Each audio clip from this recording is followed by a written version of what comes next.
Arabia సముద్రంలో ఏర్పడిన అల్పపీడనం రేపు కర్ణాటకలో తీరం దాటే అవకాశం ఉన్నట్లు ఐఎండీ అంచనా వేసింది.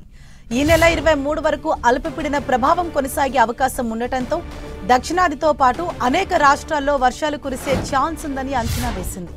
కేరళ, కర్ణాటక, మహారాష్ట్ర, మధ్యప్రదేశ్, గుజరాత్, ఏపీ, తెలంగాణ రాష్ట్రాల్లో భారీ వర్షాలు కురిసే అవకాశం ఉందని భారత వాతావరణ శాఖ తెలిపింది.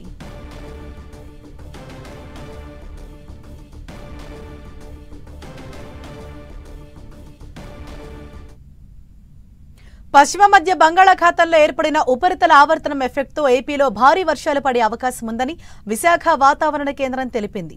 రానున్న 3 రోజుల పాటు ఏపీలో విస్తారంగా వర్షాలు పడే అవకాశం ఉందని అధికారులు చెప్పారు. ప్రధానంగా దక్షిణ కోస్తా, రాయలసీమలో భారీ నుంచి అతి భారీ వర్షాలు పడతాయన్నారు. మరో 24 గంటల్లో ప్రకాశం, నెల్లూరు, తిరుపతి, చిత్తూరు, వైఎస్ఆర్, అన్నమయ్య జిల్లాలో భారీ నుంచి అతి భారీ వర్షాలు పడే ఛాన్స్ ఉందని తెలిపారు. దీంతో ఆ జిల్లాలకు ఆరెంజ్ అలర్ట్ జారీ చేశారు.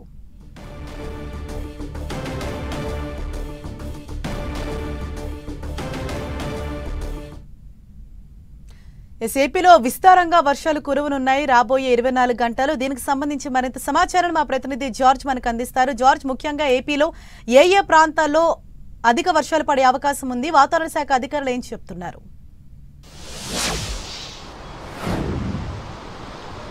ఉపరితల ఆవర్తనం, ద్రోణి రుతుపవనాల ప్రభావంతో రాష్ట్ర వ్యాప్తంగా విస్తారంగా వర్షాలు కురుస్తూ ఉన్నాయి. నిన్న అర్ధరాత్రి నుంచి కూడా చాలా చోట్ల ఎడతెరపి లేకోకుండా వర్షాలు అనేవి కురుస్తూ ఉన్నాయి. అయితే దీని ప్రభావం 3 రోజుల పాటు ఉండే అవకాశం ఉందని వాతావరణ శాఖ చెబుతూ ఉంది. ముఖ్యంగా దక్షిణ కోస్తాంధ్ర అలాగే రాయలసీమ ప్రాంతాల్లో భారీ నుంచి అతి భారీ వర్షాలు రాగల 24 గంటల్లో చాలా చోట్ల కూడా కురిసే అవకాశం ఉందని చెప్తూ ఉన్నారు.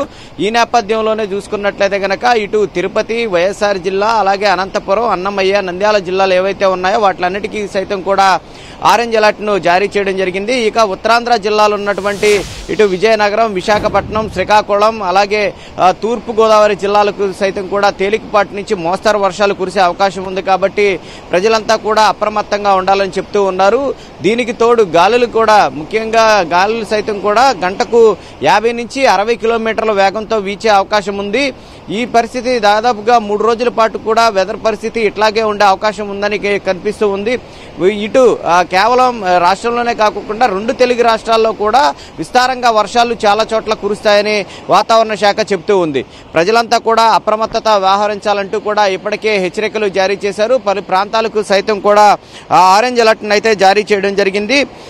దీంతో మొత్తం అంతా కూడా అంటే ఇప్పటి వరకు కూడా ఎండ వేడిమితో అల్లాంటి ప్రజలు ఈ వర్షాల కారణంగా చూసుకున్నట్లయితే కనుక ఉపశమనం పొందుతున్నారని చెప్పుకోవాలి. ఇటు చూసుకున్నట్లయితే కనుక తిరుపతి, చిత్తూరు, నెల్లూరు, వైఎస్ఆర్, అన్నమయ్య, సత్యసాయి, అనంతపురం, కర్నూలు, నంద్యాల జిల్లాల్లో ఈ రోజు అంటే రాగల 24 గంటల్లో భారీ నుంచి అతి భారీ వర్షాలు ఆయా జిల్లాల్లో ఎక్కువగా కురిసే అవకాశం ఉంది. ఇటు విజయనగరం, విశాఖపట్నం, అనకాపల్లి, తూర్పు గోదావరి, పశ్చిమ గోదావరి, కోనసీమ, కృష్ణా, గుంటూరు, పల్నాడు, బాపట్ల జిల్లాల్లో తేలికపాటి నుంచి మోస్తరు వర్షాలు కురిసే అవకాశం ఉందని వాతావరణ శాఖ చెబుతూ ఉంది. అయితే ఇప్పటికే చూసుకున్నట్లయితే కనుక నిన్న సాయంత్రం నుంచి చాలా చోట్ల కూడా ఎడతెరపి లేకోకుండా విస్తారంగా వర్షాలు కురుస్తూ ఉన్నాయి. చాలా చోట్ల రోడ్లన్నీ కూడా జలమయమైన పరిస్థితి అయితే కనిపిస్తూ ఉంది. మొత్తం అంతా కూడా రాష్ట్ర వ్యాప్తంగా చూసుకున్నట్లయితే కనుక తేలికపాటి నుంచి మోస్తరు వర్షాలతో పాటు ఏదైతే ఆరెంజ్ అలర్ట్ జారీ చేశారో, ఎందుకంటే ఇప్పుడు దక్షిణ కోస్తాంధ్రప్రదేశ్ మీదుగా ఇటు రాయలసీమ మీదుగా ఉపరితల ఆవర్తనం అనేది కొనసాగుతూ ఉంది. మరొక వైపు ద్రోణి కొనసాగుతూ ఉంది. అంతేకాకుండా ఇటు మాల్దీవ్స్, అండమాన ప్రాంతంలో సైతం కూడా ఈ ఋతుపవనాలు ముందుకు కొనసాగుతూ ఉన్న నేపథ్యంలో వీటన్నిటి ప్రభావం ఇటు వాతావరణానికి అనుకూలంగా ఉన్న నేపథ్యంలో భారీ నుంచి అత్యధిక భారీ వర్షాలు అయితే కురుస్తూ ఉన్నాయి. అంతేకాకుండా చాలా చోట్ల కూడా రాష్ట్రంలో మరికొన్ని ప్రదేశాల్లో సైతం కూడా ఎక్కువగా వర్షపాతం అనేది నమోదవుతూ ఉన్న పరిస్థితి కనిపిస్తూ ఉంది. ఉదయం నుంచి కూడా ఎడతెరపి లేకోకుండా రాష్ట్ర వ్యాప్తంగా చాలా చోట్ల కూడా భారీ వర్షాలు అయితే కురుస్తూ ఉన్నాయి. ఈ నేపథ్యంలో ప్రజలంతా కూడా అప్రమత్తంగా ఉండాలని చెప్తూ ఉన్నారు. ఎందుకంటే ముఖ్యంగా గాలుల తీవ్రత కూడా ఎక్కువగా ఉండే అవకాశం ఉంది. పిడుగులు, ఉరుములతో కూడిన వర్షాలు కురిసే అవకాశం ఉంది. ఎక్కువగా చూసుకున్నట్లయితే కనుక దీని ప్రభావం అంతా ఇటు రాయలసీమ ప్రాంతాల్లోనే ఎక్కువగా ఉంటుందని ఉపరితల ఆవర్తన ప్రభావం రాయలసీమ జిల్లాల్లోనే ఎక్కువగా ఉండే అవకాశం ఉంది కాబట్టి ప్రజలంతా కూడా అప్రమత్తంగా ఉండాలి. గంటకు 50 నుంచి 60 కిలోమీటర్ల వేగంతో గాలులు వీస్తాయి. అంతేకాకుండా అత్యధికంగా భారీ నుంచి అత్యంత భారీ వర్షాలు కురుస్తాయి కాబట్టి ప్రజలంతా అప్రమత్తంగా వ్యవహరించాలని వాతావరణ శాఖ చెబుతూ ఉంది.